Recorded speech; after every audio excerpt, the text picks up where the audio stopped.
Muy buenos días a todos. Yo me llamo Isabel Rosas. Soy alumna del quinto semestre del grupo 2 de la carrera de medicina de la Universidad Técnica Privada Cosmos y hoy día, juntamente con mis compañeros, nosotros vamos a hablar sobre las enfermedades pericárdicas.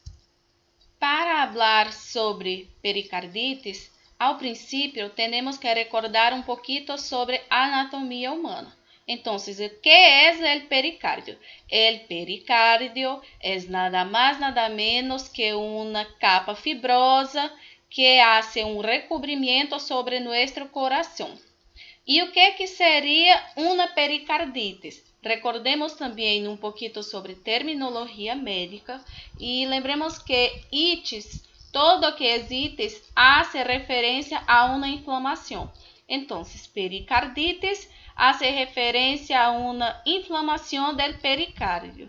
E pericarditis aguda se trata de uma inflamação do pericárdio que apareceu de maneira súbita, de maneira rápida, de maneira espontânea. E dentro de sua etiologia, teremos pericarditis aguda de causa benigna viral, de causa autoimune, de causa neoplásica, de causa radiógena, de causa urêmica, de causa purulenta bacteriana, de causa pós-pericardiectomia, também de causa tóxica medicamentosa e também de causa epistenocárdica. E hablando de sua classificação, dentro de elas tendremos pericarditis serosa, pericarditis fibrinosa ou serofibrinosa, pericarditis purulenta, pericarditis hemorrágica e pericarditis gaseosa. Então, a pericarditis serosa, ela com frequência a sua causa vai ser desconhecida, pero ela não suele ser bacteriana. Por exemplo, pode ser causada por um lúpus eritematoso sistêmico, por tumores, por uremia e também por infecções víricas primárias. Já a pericarditis fibrinosa ou serofibrinosa são as formas mais frequentes que são encontradas. Elas vão aparecer em forma de um líquido seroso que vai estar mesclado com o exudado fibrinoso. Pero já a pericarditis purulenta implica por uma infecção bacteriana, micótica, se ela parasitária também, que vai alcançar o pericárdio de maneira extensa e direta. E então, purulenta, por que purulenta? Hace referência à pus, porque lá mesma vai conter em torno de 400 a 500 ml de pus de consistência fluida e bastante cremosa. Já a pericarditis hemorrágica vai se denotar por um exudado de sangue que vai estar mesclado com um derrame fibrinoso supurativo. É mais frequente que ela siga por uma intervenção quirúrgica pericardíaca e ela também pode se associar a tuberculose ou também a uma neoplasia maligna. Pero a pericarditis gaseosa se deve de maneira quase exclusiva a uma tuberculose que se dá habitualmente por la extensão de los gânglios linfáticos vecinos. E falando sobre a fisiopatologia de la pericarditis, temos que saber que, ao igual que outras enfermidades inflamatórias, a pericarditis aguda suele estar associada com o aumento de la permeabilidade capilar. Ou seja, os capilares que vão irrigar o pericárdio seroso vão estar permeáveis e assim vão permitir a saída de algumas proteínas plasmáticas, como por exemplo o fibrinógeno, e vai permitir seu passo no espaço pericárdio. Então, isso vai produzir um exudado de tipo e magnitude variável que vai ser associado de acordo com seu agente etiológico. Então, aqui tenho um esquema para facilitar a compreensão. Temos a inflamação aguda, ou seja, a pericarditis aguda, e ela vai ocasionar engrossamento do pericárdio, que vai resultar uma exudação de líquido e vai atrair depósitos de fibrina e vai fazer a formação da aderência. Consequentemente, teremos aumento de líquido e também aumento da pressão intrapericárdica, que vai generar um aumento da pressão venosa jugular, uma diminuição do llenado ventricular, que vai ocasionar uma diminuição do volume e da ejeção ventricular, e também uma diminuição da tensão arterial e, consequentemente, também uma diminuição do gasto cardíaco. Manifestaciones clínicas de la pericardite aguda. 60% de los pacientes apresentan dolor precordial, dolorosa intensa, queimante, profunda, que se mejora ao estar en la posición de reno pectoral, y hay una piora cuando el paciente tiene una inspiración profunda. Ese dolor puede prolongar hasta tener un derrame pericárdico o entonces hasta resolución de la pericarditis seca, que es de 48 a 72 horas. En la anamnese es de suma importancia ver toda la característica de la dolor, el tiempo de la dolor, quantos dias está com esse dolor, se nos últimos 10 a 15 dias tuve alguma modificação em las vías aéreas superiores, também a localização, se é do lado esquerdo do tórax, bajo el esternón, se esse dolor se irradia por el tórax anterior, se esse dolor é queimante, pulsante, es intensa, si ese dolor tiene disminución ao estar en la posición de cúbito ventral, si tiene una piora ao tossir, ou então se hacer la expiración. En el exame físico es de suma importancia observar el paciente, mirar su face, su postura, su mucosa, las venas del cuello, observar como se está, também su pulso, porque 50% de los casos los pacientes apresentan taxfegmia, donde es el aumento de la frecuencia del pulso, también taquicardia, taquipnea, y otros es la auscultación, donde tiene que se mirar la sístole, la diástole, el presístole, el frote pericárdico, se hay ruido rudo, roce pericardio.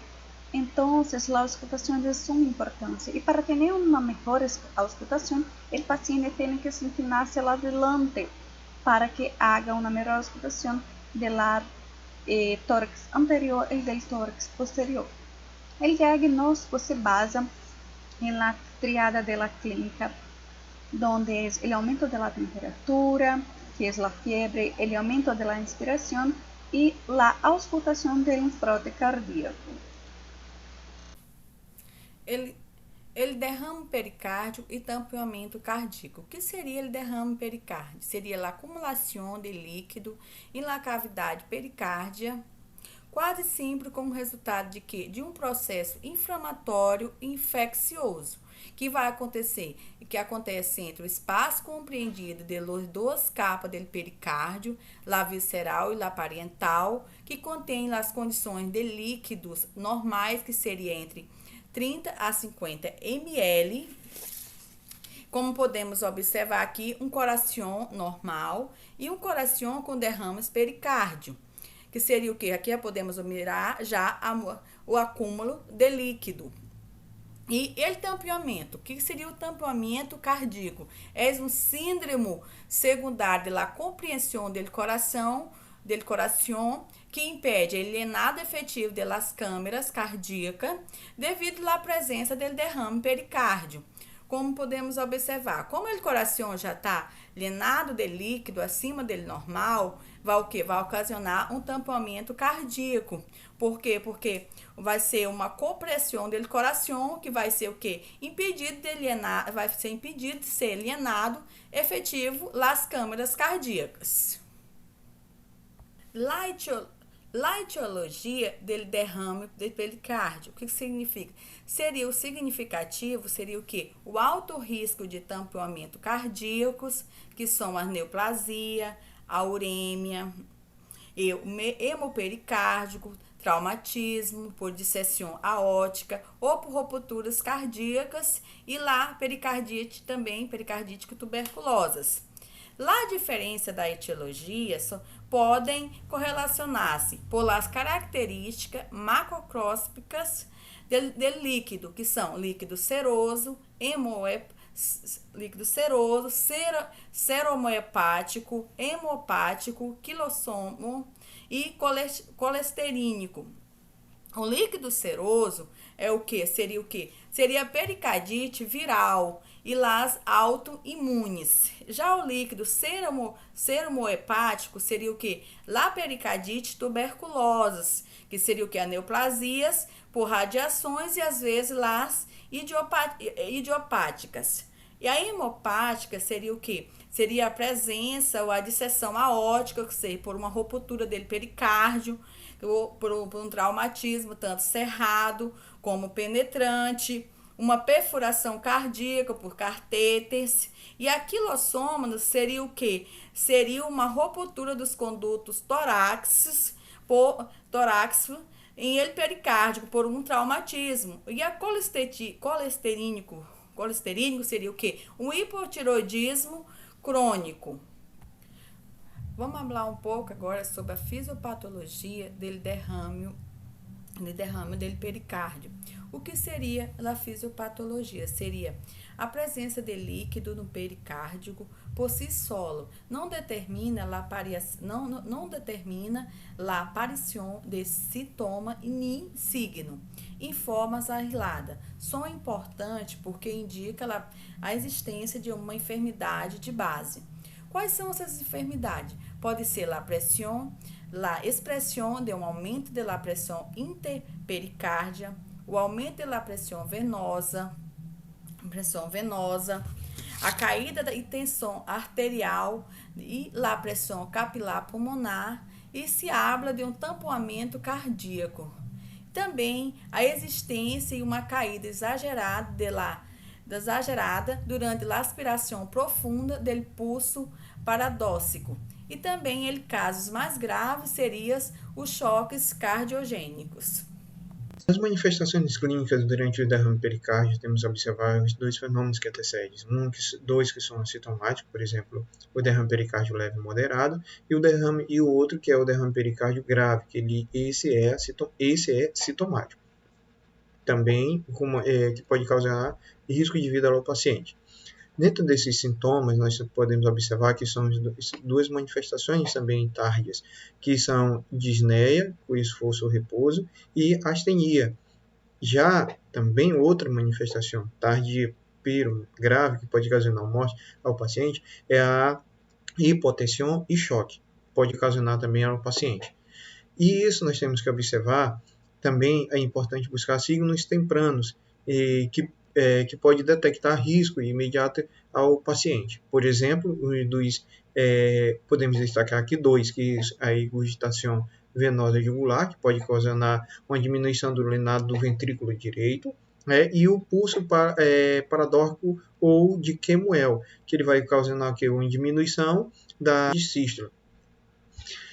Durante a anamnese, temos que observar algumas manifestações, que acontece que ocorre com bastante frequência durante um derrame pericárdio, que pode ser o edema neoplásico, insuficiência renal crônica, epidemiologia causada por tuberculose, traumatismo precordialis, dolores anginosos prévios e também dores que irradiam pelo mediastino, ok? Podem acontecer outros, mas esses são os que ocorrem com maior frequência. Durante o exame físico, temos que observar o pulso paradóxico precoce, aqui já havíamos falado anteriormente, que ele pode evoluir causando um tamponamento cardíaco, e regurgitação venosa, que ele vai causar ele vai ser mais visível em laje jugular, então temos que mirar e ficar muito atento. E também pode ocasionar, durante o exame físico, temos que observar o tamponamento, um ataque cardíaco ou hipotensão arterial, e também temos que observar a matidez anormal ou também temos que observar os ruídos cardíacos, porque eles se tornam mais alerrados. Pericardite crônica constrictiva, que é é um síndrome clínico provocado por uma inflamação crônica do pericárdio. Produz inicialmente uma contractura fibroelástica da capa visceral do pericárdio associada com derrame livre de descenso do volume e, tardiamente, uma cicatrização fibrosa e calcificação de ambas as hojas pericárdicas.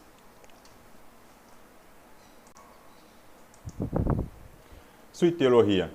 Historicamente, a tuberculose sistêmica foi a responsável pela maioria dos casos de pericarditis crônica, pero com o passar do tempo essa incidência ha diminuído, pero deve ter em conta outras alterações patológicas que podem estar envolvidas na manifestação de pericarditis crônica, como por exemplo a purulenta, as doenças autoimunes,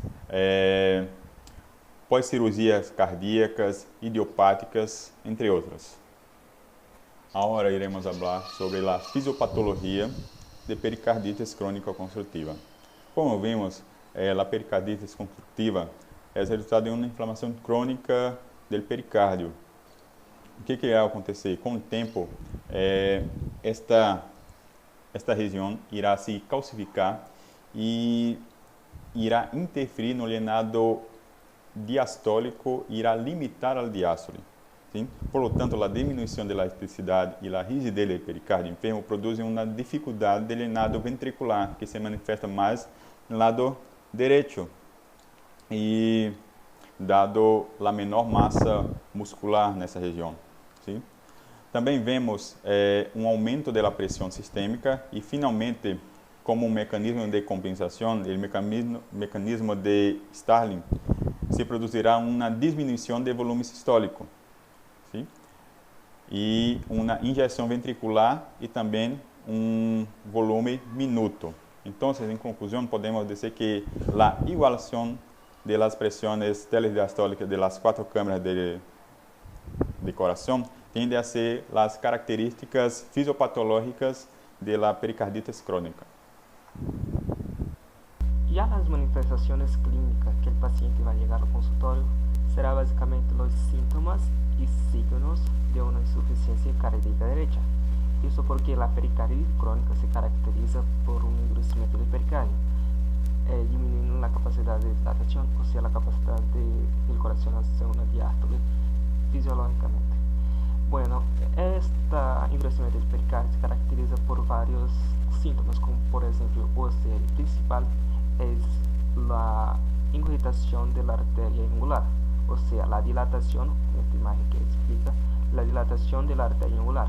Eso se caracteriza porque, como el corazón puede tener una diástole buena, ocurre un colapso en la aurícula derecha, haciendo con que la restante de la sangre se extravase a otros vasos. Esta ingurgitación se da principalmente cuando estamos expirando el aire. Otras características que se prevalecen en esta enfermedad es la disminución de la presión venosa sistémica, junto con un llenado rápido del ventrículo, esto porque el corazón no se puede dilatarse, y también ocurre un ruido agudo en los ruidos protodiastólicos. También otra característica prevalente de esta enfermedad, o otro síntoma prevalente de esta enfermedad, es la presión igual en todas las 4 cámaras del corazón, y además con presencia de diademas en la extremidad del cuerpo. Bueno, ya para la anamnesis, lo médico debe interrogar de forma exhaustiva el paciente para buscar algunas doenças que pueden causar enfermedad de insuficiencia cardíaca del lado derecho. Bueno, la pericarditis crónica se caracteriza por ser una doença que de a largo prazo. Entonces debemos procurar los antecedentes bien antiguos del paciente, como por ejemplo, lo histórico de enfermedad viral. O sea, enfermedad viral puede causar una pericarditis crónica, junto con una cirugía tanto en el corazón cuanto cerca del corazón, como por ejemplo el pulmón. Y también preguntar si el paciente ya tiene algún tratamiento con radioterapia. Bueno, también el paciente puede presentar síntomas característicos como disnea al hacer esfuerzo. O sea, cuando el paciente va a hacer algún ejercicio, él acaba estando cansado y presenta fatiga, y una característica principal es el peso en el abdomen del paciente. Clínica e exploração física. La pericarditis crônica se trata de um quadro crônico de la insuficiência cardíaca direita, onde temos ingurgitação jugular, hepatomegalia e edemas. La hepatomegalia serve para acompanhar a ascites e a disfunção hepática, o que pode confundir facilmente com cirroses. Por isso, a pericardite constrictiva só se conhece como pseudocirrose ou síndrome de Pick. Ante la paciente com signo de disfunção hepática, a congestão sistêmica com a ingurgitação irregular, sempre há de se pensar em pericardite constrictiva. Também observa sempre atentamente as jugulares, porque nós observamos que vão ser estendidas e vamos observar a pericardite constrictiva. É frequente a debilidade, fadiga e pesadez abdominal. Os signos são tardios, mas são muito típicos. A ingurgitação jugular com colapso de seno e proeminente, que são chamados signos de Friedreich. Ela é mais notável em la pericardite constrictiva e vai reflexar o lenhado rápido e imediato de los ventrículos. Em ocasiões pode ver o seno ex proeminente, dando la morfologia se deve doble do pulso jugular. La síndrome de Kussmaul é a distensão das venas jugulares durante a inspiração, causada pela incapacidade da aurícula direita de encerrar o pericárdio rígido para adaptar-se ao aumento e ao retorno venoso que ocorre durante a inspiração. A desaparição de choque de punta são as causas pela brusca retenção do lenado diastólico e keynote ou golpe pericárdico, que é o ruído protodióstico causado pela brusca retenção de lenado ventricular. Dentro dos exames complementares para o diagnóstico de la pericardite, temos o ecocardiograma, que mostra com maior frequência uma diminuição da voltagem QRS, com campos difusos e inespecíficos de la repolarização ventricular, é de ser as ondas T aplanadas ou as ondas T negativas assimétricas. Bom, o raio-X, o raio-X de tórax, que em 50% dos casos evidenciaremos a calcificação do pericárdio. O ecocardiograma, visualizaremos a forma direta de las urras pericárdicas engrossadas e calcificadas. E a tomografia ou ressonância magnética. Com essas duas técnicas se detecta mais finalmente o engrossamento e assim pode confirmar muito bem o diagnóstico. E tratamento para a pericardite crônica constrictiva. O único tratamento definitivo da pericardite constrictiva é a periocardiectomia, que se obtém os melhores resultados quando se hace, sobretudo, em fases precoces da enfermidade.